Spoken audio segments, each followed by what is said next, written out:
Assalamualaikum. Jangan lupa like, comment, and subscribe. Bye. Ikhlas Hati Channel. Ikhlas mencari ilmu agama. Ikhlas dalam beribadah. Semoga mendapat ridho dan rahmat dari Allah Subhanahu wa Ta'ala. Amin ya Rabbal Alamin.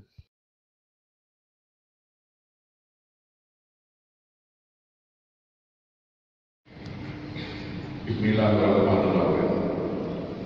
Assalamualaikum warahmatullahi wabarakatuh. Waalaikumsalam. Yang berjalan bulan suci Ramadan memenuhi masjid kami yang sederhana ini Ramadan, dan sekali lagi kepada Ustaz Zulkifli Dr. Fajrul adalah berjamaah kepada kesempatan kuali. Kemudian sebagaimana biasanya selesai prosesi salat.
Yang mulia para alim ulama, semua guru-guru kami yang ada di sini, para dai provinsi dari kota yang langsung dipimpin oleh Bapak Kepala Dinas yang hadir, Kepala Daerah hadir, alhamdulillah semua penasihat-penasihat kita hadir, Dr. Gunawan juga hadir, Hajar Aksa, banyak sekali ustaz-ustaz kita yang hadir bersama. Wabil khusus Imum Cik Kampung Lambangan ini, Ustaz Marhaban juga hadir.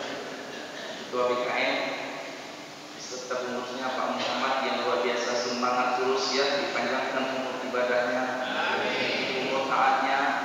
Kemudian tim dari Pak Jalaini, tim Pak Jalaini sama Pak Al-Bumi, subhanallah, setiap ahad keliling. Mudah-mudahan kita doakan tim Pak Jalaini, Bang Al-Bumi, Bang Bin, banyak sekali yang setiap ahad keliling. Mudah-mudahan mereka semuanya insya Allah dan kita semuanya insya Allah yang hadir di sini, mudah-mudahan wafat dan kena syahid semua. Mudah-mudahan kita doakan ya Allah bihala, ya Allah biha, ya Allah bihusnul khotimah. Dan semua jamaah yang selalu hadir setiap ahad, mudah-mudahan wafat dan kena husnul khotimah. Ayahanda Bunda Ayah Kadimah, insya Allah ahad depan kita akan mengunjungi Masjid Al-Hijrah. Mungkin nggak ada yang tahu masjid ini. Masjid Al-Hijrah adalah masjid komplek PNS Klub Nurul. Sudah 1 tahun, bisa jadi 2 tahun sudah diundang. Ini ada pengurusnya Pak Jafar yang selalu hadir bersama kita. Sampai beliau marah sama saya, mengapa masjid kami tidak mau datang. Dan alhamdulillah kita datang setelah simpang Klub Nurul ada Masjid Al-Faizin. Kita lurus mau ke Bidu itu ada komplek PNS sebelah kanan. Sudah lama sekali beliau itu orangnya, alhamdulillah beliau tidak marah lagi sama saya. Terima kasih ayahanda. Ayahanda Bunda yang Kadimah, mari sama-sama kita mendengarkan tausiah dari guru kita Munawa Ajalil kepada Al-Muqarram Faitafadhal Masyhur.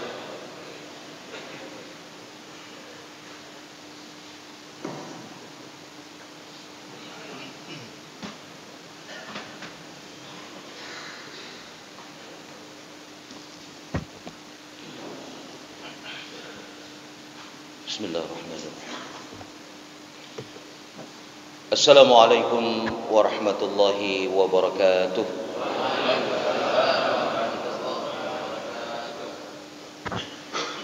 Alhamdulillahilladzi nahmaduhu wa nasta'inuhu wa nastaghfiruh. Wa na'udzu billahi min syururi anfusina wa min sayyiati a'malina. May yahdihillahu fala mudilla lahu wa may yudlil fala hadiya lahu. أشهد أن لا إله إلا الله وحده لا شريك له وأشهد أن محمدا عبده ورسوله لا نبي بعده اللهم صل وسلم على سيدنا محمد وعلى آله وأصحابه ومن تبعه ومواله أما بعد فيا أيها الحاضرون والحاضرات رحمكم الله. Yang kami hormati Bapak Imam dan seluruh pengurus Badan Kemakmuran Masjid. Yang kami hormati guru-guru kami, para alim ulama yang telah berhadir di kesempatan yang mulia ini. Perhimpunan dai baik provinsi maupun Kota Banda Aceh yang telah bergabung bersama kita pada kesempatan yang baik ini. Kemudian yang kami muliakan seluruh jamaah sholat subuh yang tergabung dalam jamaah Arafah. Mohon maaf untuk tidak kami sebutkan satu persatu. Semua kita yang hadir mudah-mudahan mendapat rahmat dan ridha daripada Allah Subhanahu wa taala. Dengan mengucapkan alhamdulillahirabbil alamin, seraya kita memanjatkan puji dan syukur kita kehadirat Allah Subhanahu wa taala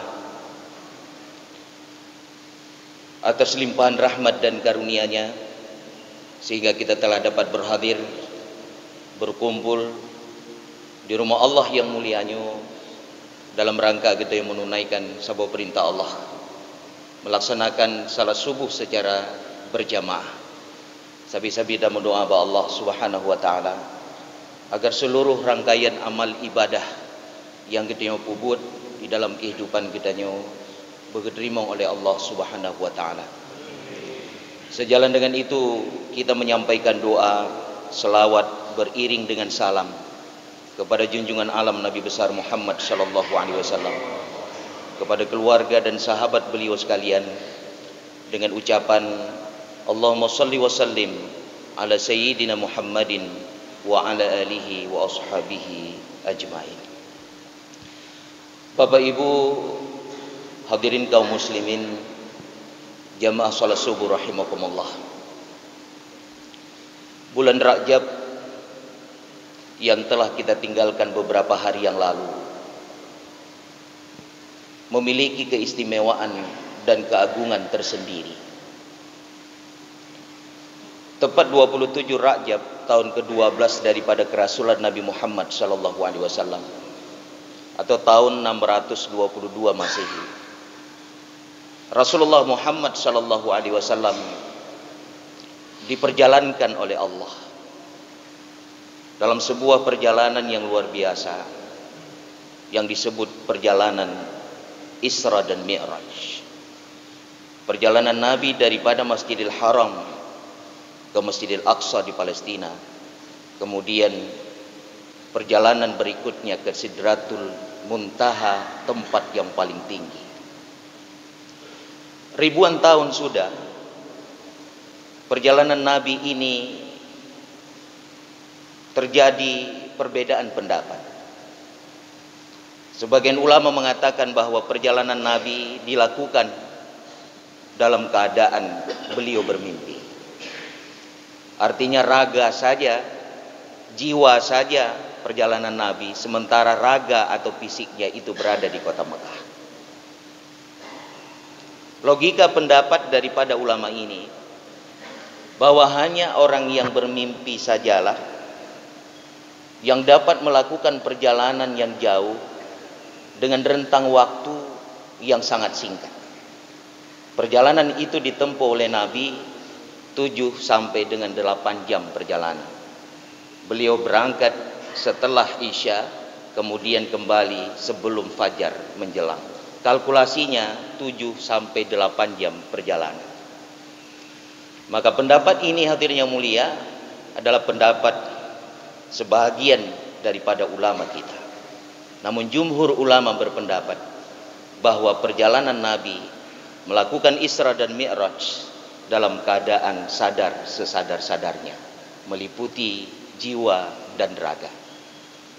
Dalam surah Al-Isra ayat 1 Allah berfirman, Subhanalladzi asra bi'abdihi lailan minal masjidil harami ilal masjidil aqsa alladzi barakna haulah linuriyahu min ayatina innahu was-sami'ul basir. Maha suci Allah yang telah memperjalankan seorang hamba di waktu malam dari Masjidil Haram ke Masjidil Aqsa yang telah diberkahi di sekitarnya, agar Allah memperlihatkan tanda-tanda kebesarannya. Sesungguhnya Allah Maha mendengar lagi Maha melihat. Bi'abdihi, seorang hambanya, tidak lain Nabi Muhammad SAW. Artinya meliputi jiwa dan raga, ruh dan jasad.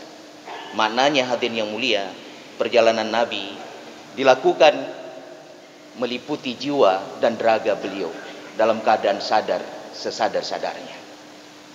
Hadirin yang dirahmati Allah Subhanahu wa taala, ilmu pengetahuan modern menjelaskan bahwa sesuatu yang hari ini tidak diketahui, maka kebanyakan daripada mereka tidak meyakini dan tidak mempercayainya.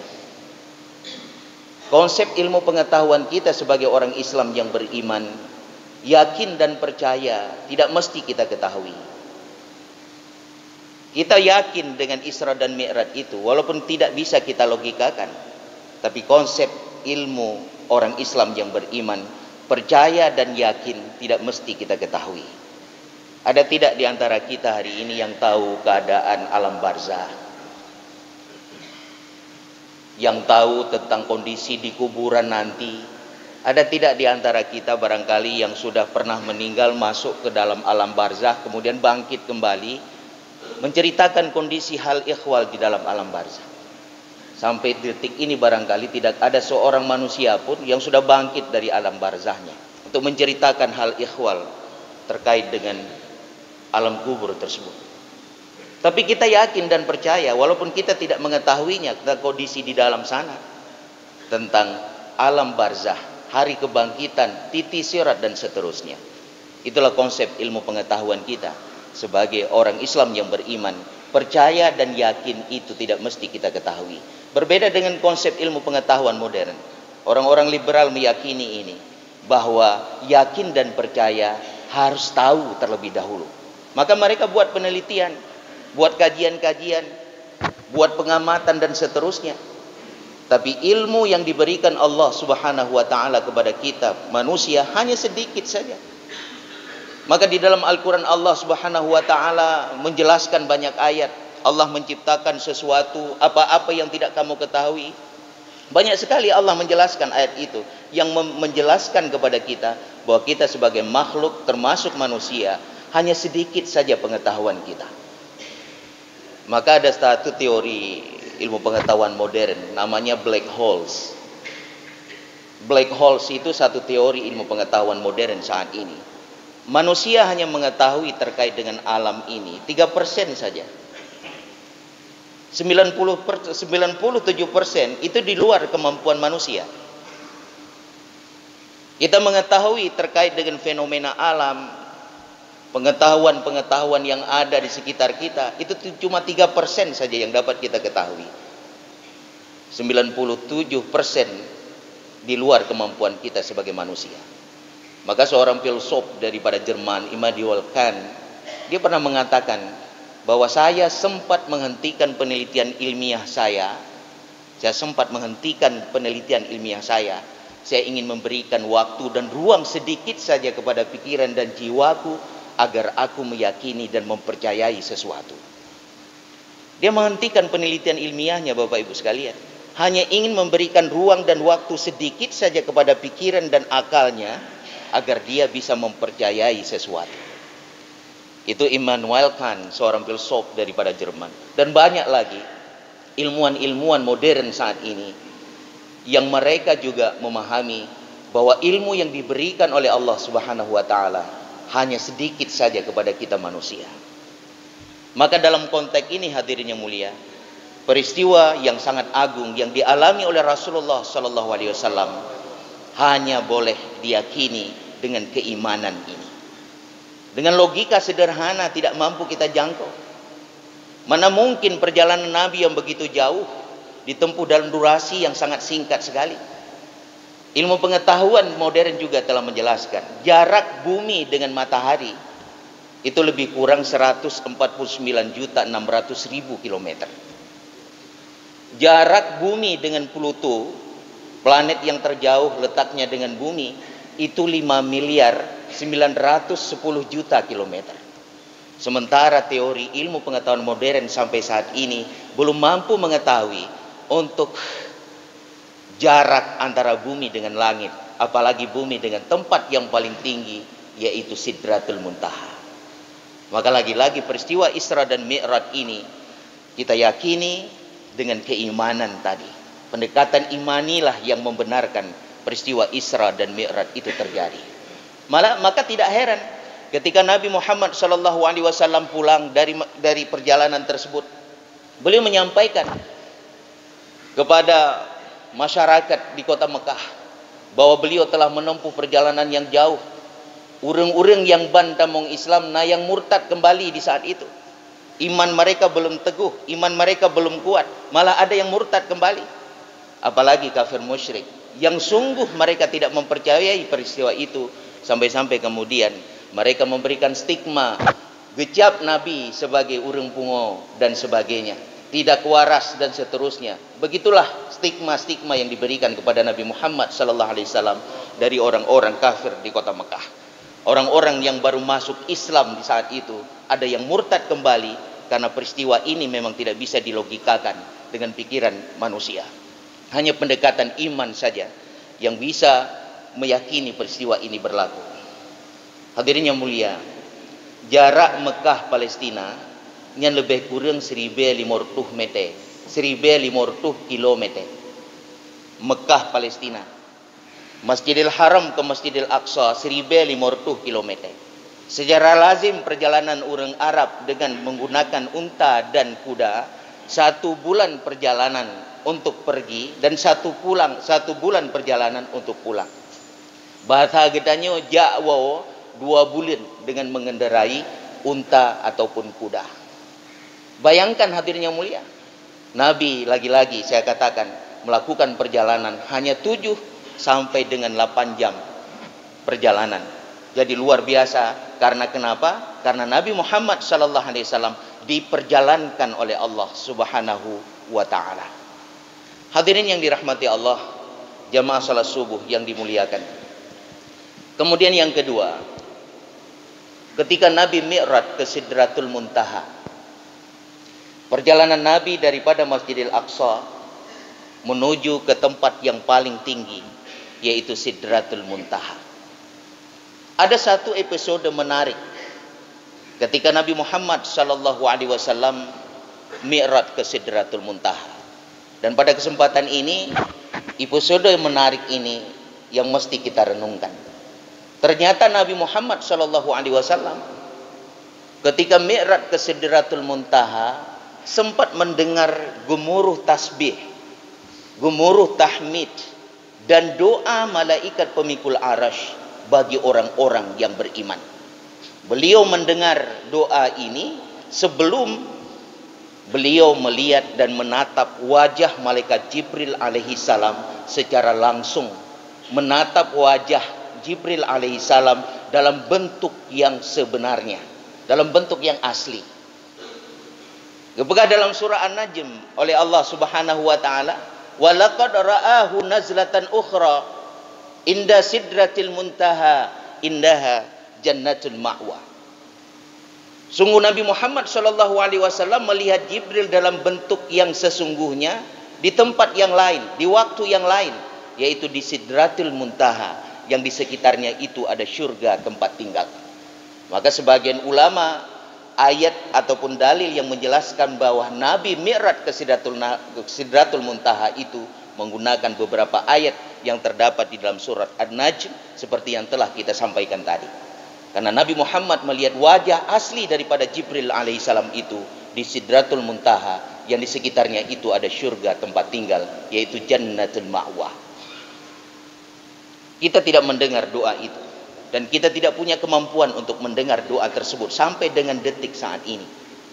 Tapi melalui penjelasan Al-Quran di dalam surah Ghafir ayat 7 dan 8, ternyata doa malaikat pemikul aras terus menerus disampaikan sampai dengan saat detik ini. Alladzina yahmiluna al-arsha wa man hawlahu yusabbihuna bihamdi rabbihim wa yu'minuna bihi wa yastaghfiruna lilladzina amanu rabbana wasi'ta kulla syai'in rahmatan wa ilma faghfir lilladzina tabu wattaba'u sabilaka wa qihim azabal jahim rabbana wadkhilhum jannati adnin allati wa'adtahum wa man salaha min abaihim wa azwajihim wa zurriyyatihim innaka antal azizul hakim. Mereka yang memikul arsy dan mereka yang berada di sekitarnya, mereka bertasbih, mereka memuji, mereka beriman, mereka meminta ampun bagi orang-orang yang beriman.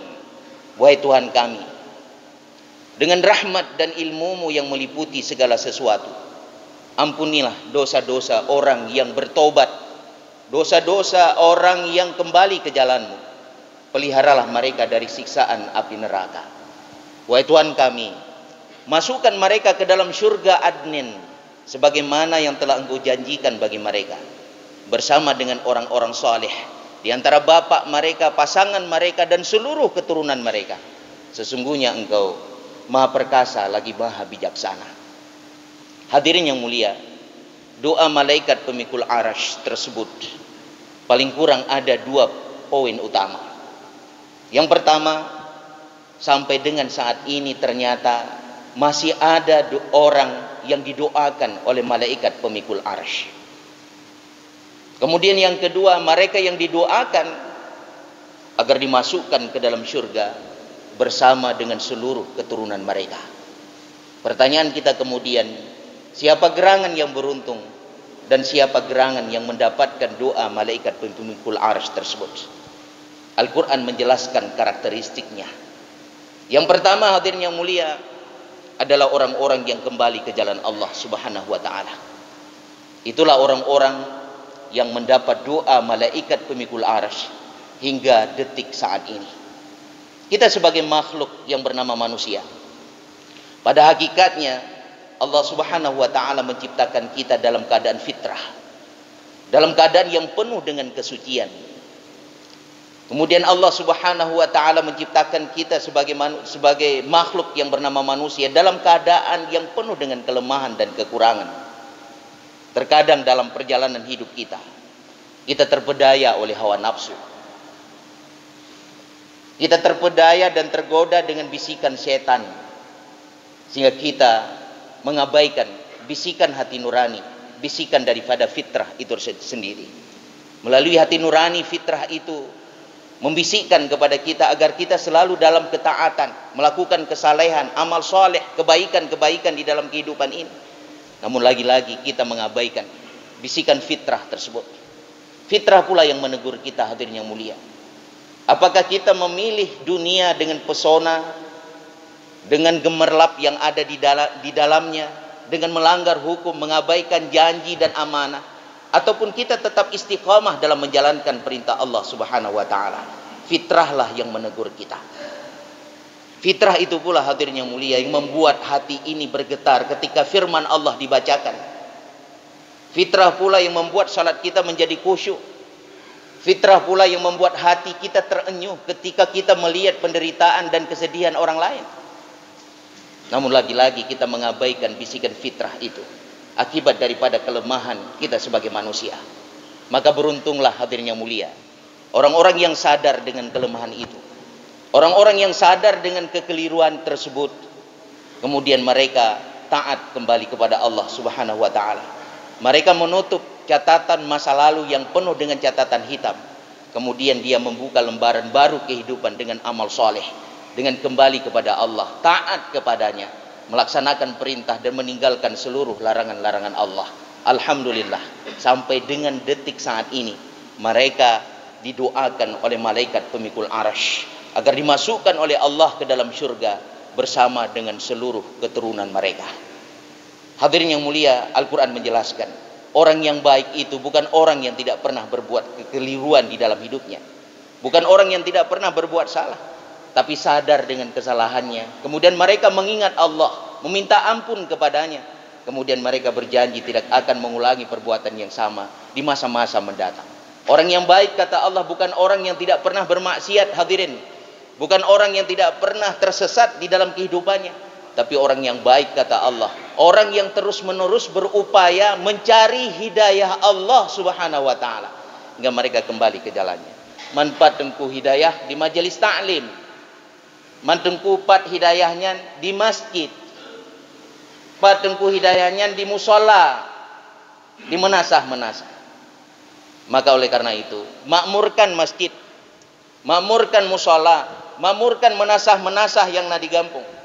Kita kembali kepada masjid, back to mosque, kembali ke masjid. Itu yang harus kita lakukan hari ini. Masjid di Aceh lebih kurang peribe jumlah masjid, termasuk menasah di dalamnya. Yang penelitian mungkin hanya salah dipegat oleh Dewan Masjid Indonesia. Datanya 2017 lun baca. Menyuruhnya mungkin uronyan 2017 lebih kurang leribe 888 boh masjid, termasuk menasah di dalamnya. Uronyo mungkin kamu tamah karena le aspirasi. Mungkinlah papat nata wakaf karena aspirasi. Pegang masjid laju. Lebih kurang peribe masjid. Penelitian itu menjelaskannya tahun 2017 lun baca. Mudah-mudahan hana silap yang lun pegahnya. Hanya 6% saja masjid di Aceh yang menunaikan salat berjamaah 5 waktu ditambah salat Jumat di dalamnya. 6% dari leribe 800 sekian, artinya 280 sekian boh masjid yang hanya mendirikan salat 5 waktu ditambah dengan salat Jumat. Selebihnya hanya yang ada yang 3 waktu saja. Ada yang 1 pekan sekali untuk salat Jumat di dalamnya. Membayangkan? Maka lagi-lagi setelah 20 tahun syariat Islam berlaku di Aceh, ternyata syariat Islam tidak menjamin ketaatan daripada muslim di Aceh untuk tegak berdiri melaksanakan salat berjamaah di masjid, di menasah atau di surau-surau yang ada. Indonesia secara nasional 70 ribu masjid, yang termasuk surau yang di SPBU, di mal-mal dan sebagainya. Jumlahnya bertambah terus seiring dengan jumlah populasi muslim di dunia ataupun di Indonesia secara khusus. Lagi-lagi saya katakan ternyata di Aceh syariat Islam itu tidak menjamin umatnya di Aceh secara khusus tegak berdiri mendirikan sholat berjamaah 5 waktu di masjid, di menasah dan seterusnya. Maka lagi-lagi kita menghimbau kepada semua kita tegak berdiri, laksanakan sholat berjamaah di masjid. Dimanapun kita berada. Ingin makmur kita, ingin sejahtera, ingin keluar dari kondisi yang buruk hari ini, tegakkan salat berjamaah di masjid. Nah sepakat Bu? Nah sepakat kita ya? Ajak keluarga, ajak anak perumah, paksa dia dalam tanda kutip, tegak berdiri salat berjamaah. Pemimpin-pemimpin kita kembali ke masjid. Kamunya mengikut pemimpin. Tapi kepegah oleh Nabi, kiban gata, kiban pemimpin gata, yang kenyan keadaan gata. Maka menyata pegah akan Banda Aceh, kalian pemimpin katanya. Dan pegah Aceh besar, kalian pemimpin katanya. Hana susah tunggu, hana pupuh tidak pegah bagop. Kiban Aceh kalen pemimpin. Kebegali Nabi 3 tu lentuan pegah. Kiban gata yang kenyan pemimpin gata. Maka gecik di kampung, yuk kita ke masjid. Kamu jamaah ikut imam. Gecik di kampung di masjid, tapi ditegakkan salat 5 waktu. Kami orang di kampung, masyarakat di kampung akan ikut serta bersama Pak Gecik kepala desa sebagai pemimpin kami. Di tingkat kecamatan menancit, level kabupaten menancit, sampai level provinsi, kembali ke masjid. Negara Turki ini, 1 dekade, Tayyip Erdogan memimpin Turki. Apa yang dilakukan oleh Tayyip Erdogan selama 1 dekade untuk merubah keadaan negara Turki? Mereka sempit di ekonomi, mereka hancur di dalam kekuatan sosial kemasyarakatan. Militer mereka juga lemah di saat itu. Apa yang dipegat oleh Tayyip Erdogan? Di samping pendekatan politik, di samping pendekatan ekonomi, pendekatan teologis secara bersamaan dia lakukan. Apa pendekatan teologis? Actionnya kembali ke masjid. Yang dipegat oleh Tayyip Erdogan orangnya di Turki. Apa yang terjadi hari ini? Ternyata Turki menjadi negara yang paling kuat dalam aspek ekonomi dan militer di benua Eropa saat ini. Itu yang dilakukan oleh Tayyip Erdogan. Pendekatan politik, pendekatan ekonomi berbarengan dengan pendekatan teologis, yaitu kembali ke masjid. Dan dia tidak segan-segan memberikan sanksi kepada pejabatnya bagi mereka yang tidak ada halangan secara syar'i yang tidak melaksanakan salat berjamaah di masjid. Itu yang dilakukan oleh Tayyip Erdogan. Sehingga Turki hari ini menjadi negara superpower di benua Eropa. Karena kembali ke masjid. Mana Aceh orangnya orang? Negara Aceh. Megantau-gantau pemimpin. 4 dekade. Dalam 1-2 dekade paling kurang kita katakan. Megantau pemimpin dengan latar belakang politik yang berbeda. Megantau-gantau pendekatan politik untuk menguraikan permasalahan Aceh. Sampai hari ini belum selesai. Berbarengan dengan itu dibuat lagi pendekatan ekonomi. Ternyata kemiskinan menjadi-jadi di negeri ini. Terpuruk dan terpuruk.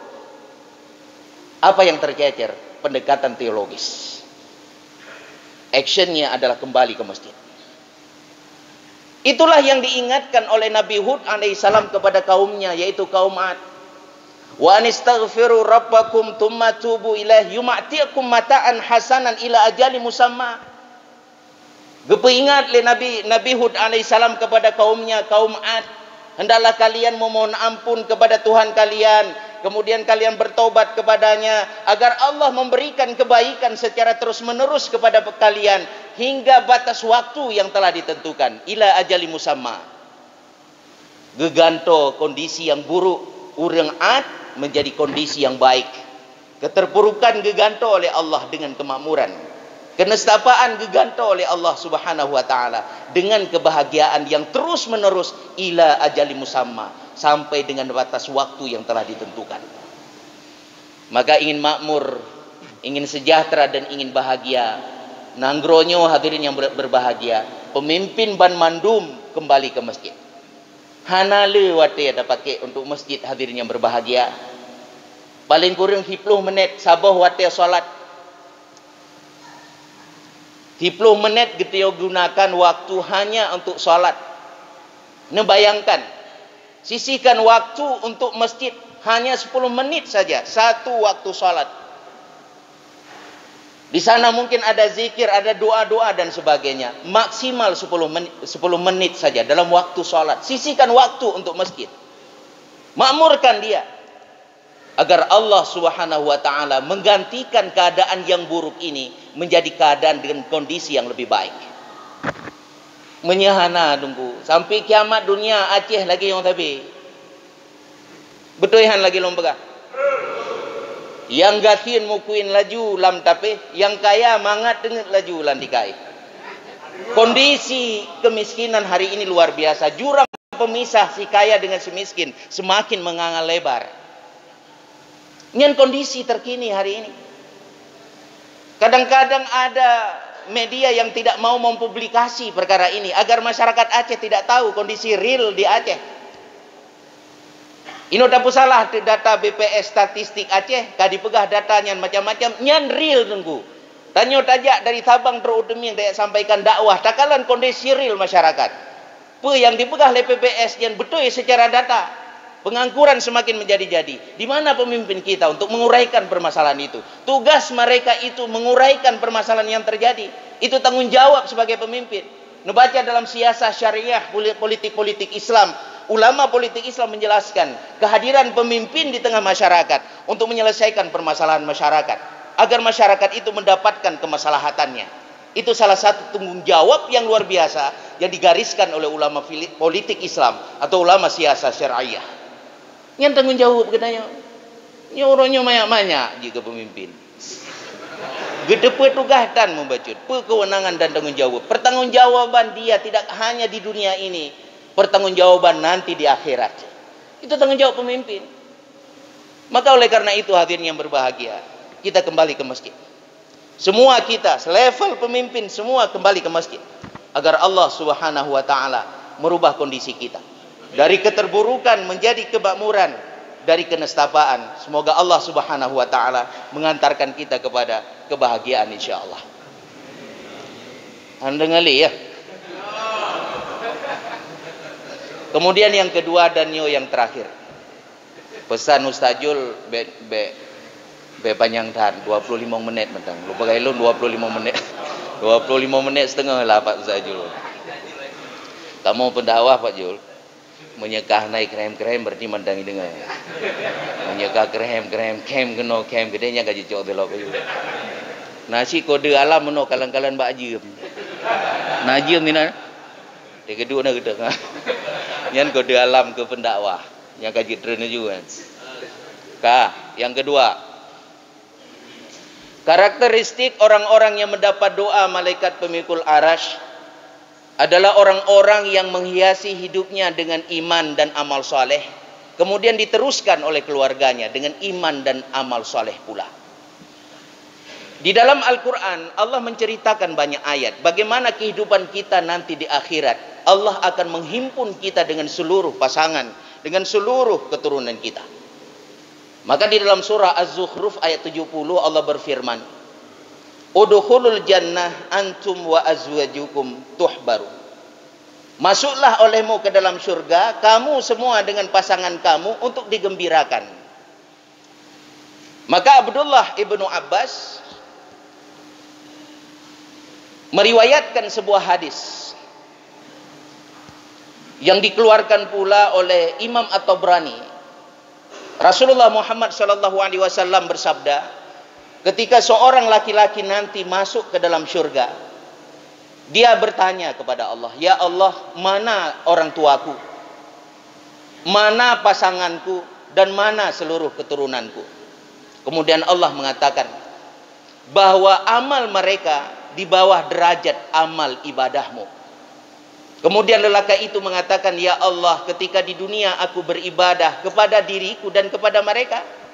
Kemudian di saat itu Allah Subhanahu wa taala memerintahkan agar mereka itu didekatkan dengan dirinya.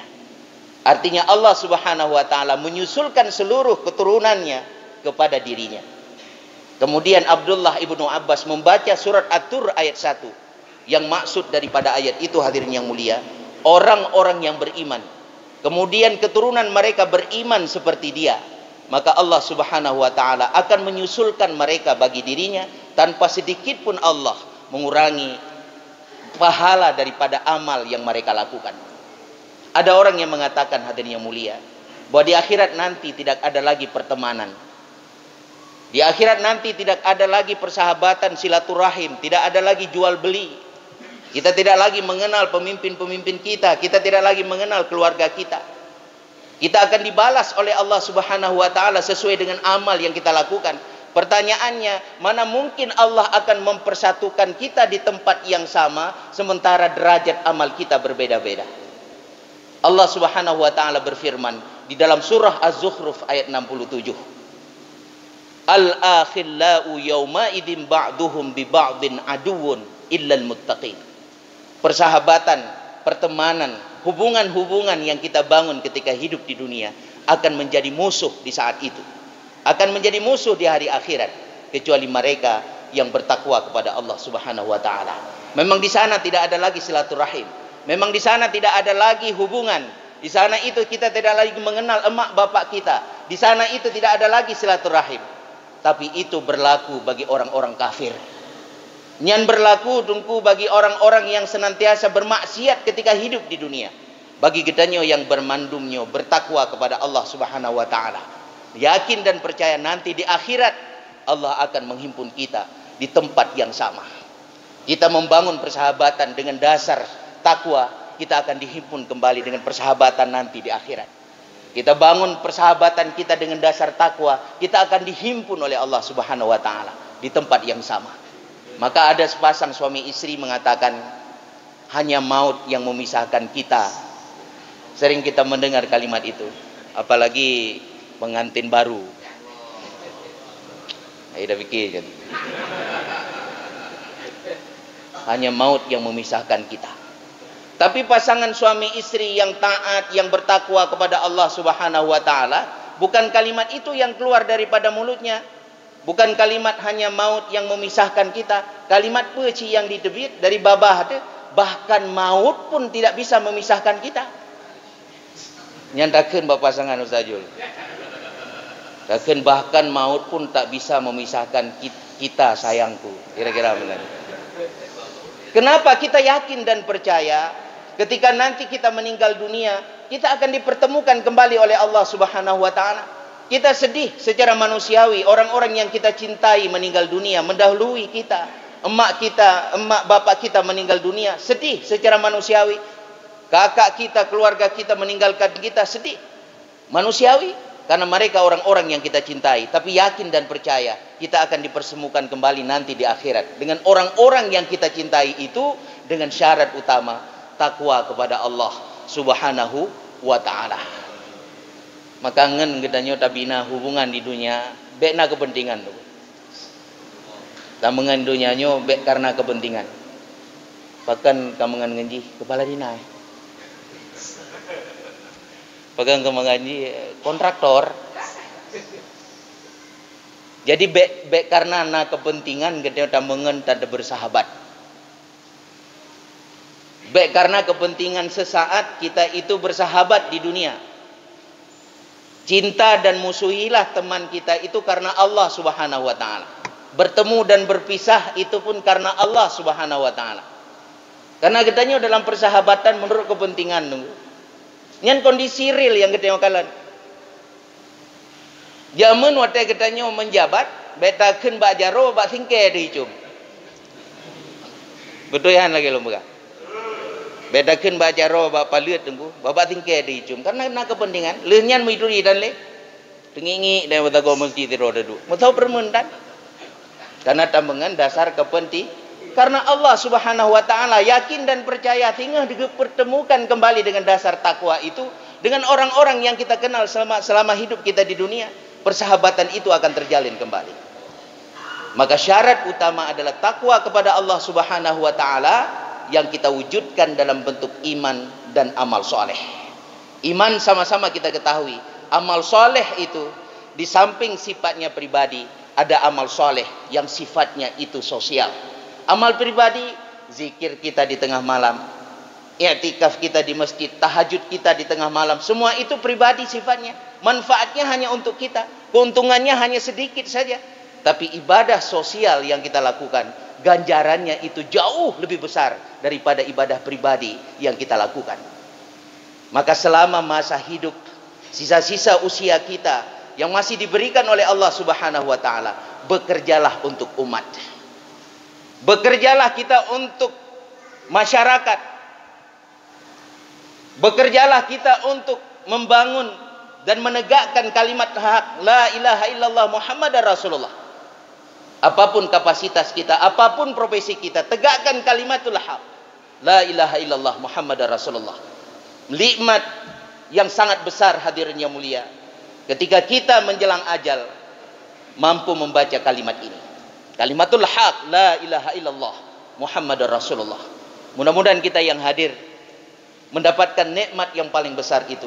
Menjelang kita kembali kepada Allah Subhanahu wa taala, membaca kalimat la ilaha illallah Muhammadur Rasulullah. Hadirin kaum muslimin jamaah salat subuh rahimakumullah. Terakhir saya ingin mengatakan, orang-orang yang didoakan malaikat pemikul arsy, walaupun kita tidak bisa mendengar doa itu, hanya Rasulullah sallallahu alaihi wasallam yang sempat mendengar ketika beliau mi'raj ke Sidratul Muntaha. Melalui penjelasan Al-Qur'an kita mengetahui sampai dengan detik saat ini pula malaikat pemikul arsy itu mendoakan bagi orang-orang yang melakukan amal soleh yang terus-menerus mereka lakukan di sisa umur mereka. Kemudian bagi orang-orang yang melebarkan salatnya dari masjid ke kantor, yang melebarkan salatnya dari masjid ke toko-toko, ke warung-warung kopi, ke kafe-kafe yang ada. Kemudian mereka yang melebarkan salatnya ke kampung-kampung, ke pelosok-pelosok desa, melebarkan salatnya ke kota-kota, melebarkan salatnya ke seluruh negeri, dan mereka pula orang-orang yang melebarkan salatnya ke seluruh dunia yang ada. Mudah-mudahan kitalah orang-orang yang mendapat doa itu, doa daripada malaikat pemikul arsy, agar Allah Subhanahu wa taala mengampuni dosa kita, dimasukkan oleh Allah ke dalam surga adnin sebagaimana yang telah dijanjikan bagi kita bersama dengan seluruh keturunan kita insyaallah. Hadirin yang dirahmati Allah Subhanahu wa taala, terakhir mungkin ini pesan yang agak sedikit panas dengan isu hari ini terkait dengan surat edaran Menteri Agama. Payah dapat terang nunggu, walaupun karena depu payah dapat terang. Resiko sih karena di WA le dipegah le macam-macam, temakutan bejut, pegah juga. Pada pegah sih kadang pak nepre. Lagi na ju. Taruh orang Aceh nyo lagi cerah menan bekan. DNA Aceh nyo nyita sejarah, DNA patriotik. Ci pejuang mendung urang dang iku. Tapi urunyo kau gusun gede lagi pijit. Butuhan lagi pegah. Mana seorang lantang Aceh hari ini? Lum pre-pre kadun kau likut lum pre-pre. Tokoh-tokoh ormas, tokoh-tokoh ulama Aceh dang dike. Isu nasional luar biasa bergulir di Indonesia, di Aceh orang. Diam saja orang Aceh. Mana suara lantangmu? Ormas diam. Lum pre-pre meno karena lu hadis abo. Kebegali Rasulullah, nah saat tinggal kebegali Rasulullah, lebih baik duduk daripada berdiri. Umat lun kebegali Nabi. Lebih baik duduk daripada berdiri, lebih baik berdiri daripada berjalan. Lebih baik berjalan daripada berlari, yang kebegali Nabi. Giucok masing-masing gedanya posisinya. Buronya lebih baik taduk daripada tadang, atau lebih baik tadang daripada berdiri, daripada berjalan. Ambil posisi itu. Uronyo tunggu, betakeun lebih baik taduk payah taplung uronyo mensikapi persoalan nasional terkait dengan pendiskreditan nilai-nilai Islam di Indonesia, terutama di Aceh. Suarakan secara lantang kebijakan-kebijakan yang kadang mendiskreditkan Islam. Mana suara lantang orang Aceh? Ormas diam 1000 bahasa. Kita berharap kepada ulama, ulama pun diam. Ada apa dengan Aceh hari ini? Maka jaman gebegah lihatan diro. Nganduri lihatan diro. Bahkan berani lum pegah, lulun tuli lihatan diro. Penelitian lun terkait azan tiro, SD lun pegat terkait azan tiro. Jadi lu pegat penelitian wadanya. Hai disertasi S3 lun tentang azan tiro. Menubayangkan lun kuliti mandum perjuangan azan tiro sampai perjuangan Aceh Merdeka urunyo. Gebegah azan tiro. Di awal-awal degradasi GAM tahun 1976, gebegah bak tentera walaupun hanarame. Awakah menteng na tulungnya? Namoh le tulungnya. Ya maaf ibu-ibu. Mentengna tulungnya yang kenyan identitas kita Aceh, menyena tulungnya berjuang pemerdeka Aceh kebegalnya. Tulungnya kebegah. Batalun tulungnya yang batalun. Gedanya uronyo hanale seakan-akan tulungnya. Beragam na tulung katanya. Nyan doktrin awal daripada Santiro. Maka orang Aceh gebangun dengan dasar perjuangan tadi. Gebangun dengan dasar keberanian. Kitanya harus mesti berada di garis terdepan. Apalagi uronyo Islam dihina. didiskreditkan nilai-nilai dan norma yang ada. Makanya yang harus kita pikirkan secara bersama-sama. Kaji secara normatif, tapi suarakan secara lantang dulu kebijakan-kebijakan itu. Dipusa suara azan dengan gonggongan anjing. Tidak ada ormas Islam yang bersuara secara lantang, gelantak pernyataannya. Bentuk perlawanan kita, ini diam 1000 bahasa. Ormas Islam mesti yang kawawai na HMI, na PI, begat lom ormas Islam yang baru. Mesti kre apa dan dah pegah. Betul ya lagi lom pegah. Enggak dia pegah meno kayak pegah Ustaz Munawar. Ekstrim, padahal cukup es krim.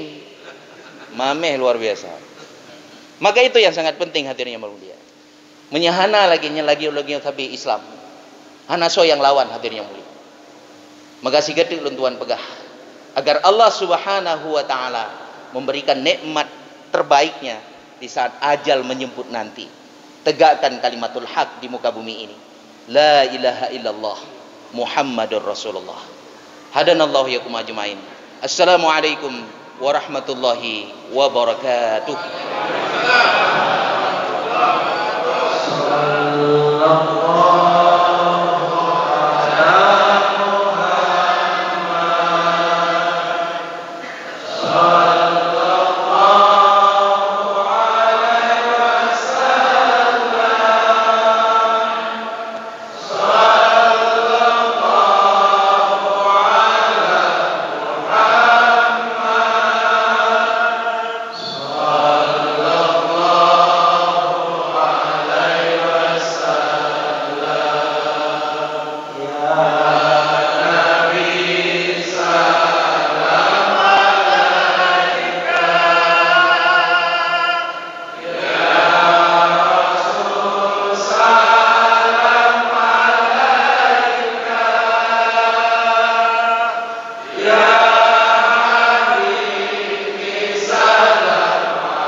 istiqomah di jalan Allah dijamin meninggal husnul khatimah. Insyaallah ayat Nabi Sulaiman akan depan kita mengunjungi Masjid Al-Hijrah komplek pegawai negeri lewat Masjid Al-Faizin sebelah kanan. Dan terima kasih banyak kepada Ketua BKN dan anggotanya, luar biasa ada nasi jus lah. Terima kasih banyak kepada seluruh jamaah Arafah, ada dari TNI, Kapal Dam, wajib ini bersama kita. Alhamdulillah polisi juga, Pak Adwan juga, pemimpin-pemimpin semua hadir bersama masyarakatnya. Bambang dari Syariah, Hikmah Wakilah, BSI banyak hadir di sini. Alhamdulillah yang tidak bisa saya sebutkan satu persatu. Demikian saja.